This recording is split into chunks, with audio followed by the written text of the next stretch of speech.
কবিতা অতঃপর তুমি, রচনা মাসরুর চৌধুরী, আবৃত্তি আজহারুল ইসলাম রনি ও নীলুফার জাহান নীলু।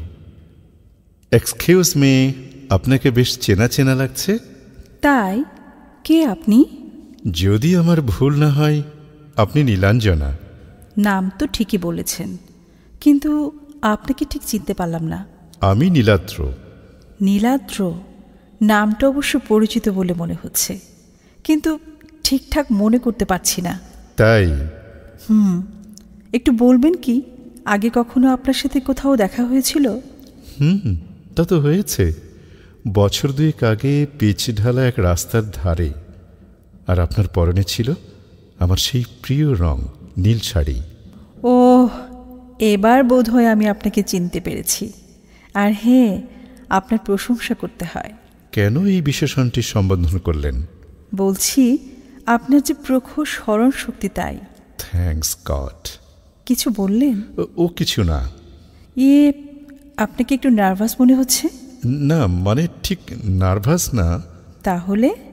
আসলে আমি একটু উচ্ছ্বসিত। ওহ, কিন্তু কেন? প্রথমত আপনি আমাকে চিনতে পেরেছেন, তাই। তারপর? হ্যাঁ, তারপর? তারপর পছন্দের কেউ যদি একটি চলন্ত ট্রেনে আকস্মিক দেখা দেয়, বিষয়টি সত্যি যে কোনো পুরুষকে সহসা মনোরঞ্জিত করবে, তাই নয় কি?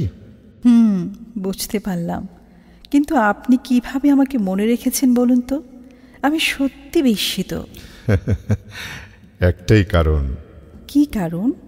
হঠাৎ একদিন দেখা হয়ে যাওয়া নীলাঞ্জনার প্রতি নীলাদ্র নামের ছেলেটির বিশেষ দুর্বলতা ছিল। তাই? আপনার 4 বছরের বড় মেয়েটির বর্তমান প্রেক্ষাপট কি একটু বলবেন, যাকে আপনি গোপনে প্রচণ্ড ভালোবাসতেন? কি যে বলেন! আপনি এখনো আমার সেই তিক্ত অভিজ্ঞতার কথা মনে রেখেছেন? মনে রাখাটাই স্বাভাবিক, কারণ আপনি মনে রাখার মতো 2 লাইনের গল্প উচ্চারণ করেছিলেন। তা অবশ্য ঠিক বলেছেন, কিন্তু এখন ওই মেয়েটির নতুন গল্প নেহাত অনাকাঙ্ক্ষিত। আর অপ্রিয় সত্য হল, আপনার মতো কোমল হৃদয়ের কেউ সেই মেয়ের গল্প শুনলে স্বাভাবিক থাকতে পারবে না। আপনার কথা আমি ঠিক বুঝতে পারছি না, একটু বুঝিয়ে বলবেন? বলছি। হ্যাঁ, বলুন। মেয়েটি ব্লাড ক্যান্সারে আক্রান্ত। Oh no, very sad. যাই হোক, আপনার কথা বলুন। কি বলবো? বিয়ে করেছেন? না। কেন? আপনার কি বিয়ের বয়স হয়নি? ঠিক তা না, কিন্তু আপন ভাগ্যে পাত্রীর সন্ধান মেলেনি। কি যে বলেন! এই বিশাল জগৎ সংসারে আপনি একটি মেয়ের সন্ধান করতে পারলেন না, যে কোনো এক সন্ধ্যায় বাড়ির ছাদে সূর্যাস্তের দৃশ্য দেখতে দেখতে আঙুলে আঙুল ঠেকে হাঁটবেন? দারুণ বলেছেন, কিন্তু যাকে ভীষণ ভালোবাসতাম, সে বয়সে বড় হওয়ায় নিজের ভালো লাগা, এমনকি সমস্ত অনুভূতি ছিল অপ্রকাশিত। আর বয়সের তারতম্যের কারণে আমার সুপ্ত বাসনা কবেই অন্তরে দাফন করে ফেলেছি। আজ সেটা আরো কঠিন হয়ে গেল ব্লাড ক্যান্সার নামক মরণ ব্যাধিতে। খুবই মর্মান্তিক। যাই হোক, আমার স্বল্প অভিজ্ঞতা বলছে আপনি তো প্রেমিক পুরুষ। এখন নতুন কারো আগমনে একটি প্রেমের সূচনা নিশ্চয়ই শুরু করতে পারেন। বেশ ভালো বলেছেন, কিন্তু কে হবে ক্ষতবিক্ষত হৃদয়ের অধিকারী আর হাজারো বিশেষণে জর্জরিত নীলাদ্রের জীবন সঙ্গিনী, যে কিনা অপলক দৃষ্টিতে তাকিয়ে বিশুদ্ধ প্রেমের পরশে কানে কানে অকপটে বলে দেবে, ভালোবাসি। ভালোবাসি বললে কি সজ্ঞানে তাকে গ্রহণ করবেন? নিশ্চয়। তাহলে ধৈর্য ধরুন, হয়তো আপনার পছন্দের কেউ আপনার হাতটি ধরার জন্য অপেক্ষা করছে।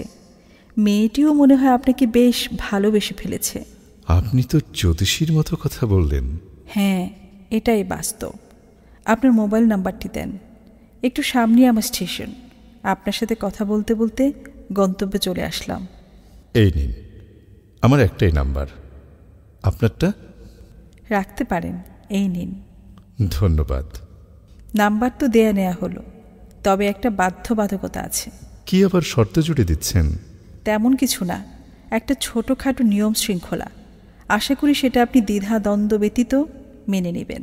আমার টেনশন হচ্ছে, প্লিজ সত্যটা বলুন। রাত 10টার পরে এবং রাত 11টার আগে কল দিবেন। কিন্তু কেন?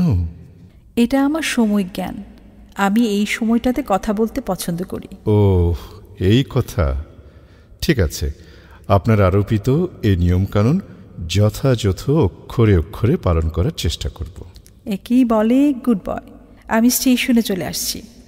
আবার কখন কথা হবে? আমার মোবাইল নাম্বারটা কিন্তু এখন আপনার মোবাইলে।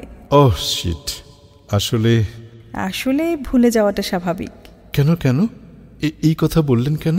কারণ 5 ফিট 8 ইঞ্চি উচ্চতার একটি রূপসী কন্যা এতক্ষণ আপনার সাথে গল্পে মজেছিল। হয়তো না, এটাই ধ্রুব সত্য। আর হ্যাঁ, এরকম অন্যমনস্ক হবেন না। অন্যমনস্কতা কিন্তু অপ্রত্যাশিত বিপদের অন্যতম একটি কারণ হতে পারে। না মানে যাচ্ছি। নিজের যত্ন নেবেন, সে সাথে অবশ্যই নিজের পরিবারেরও। ধন্যবাদ, ভালো থাকবেন। আপনিও অনেক বেশি ভালো থাকবেন।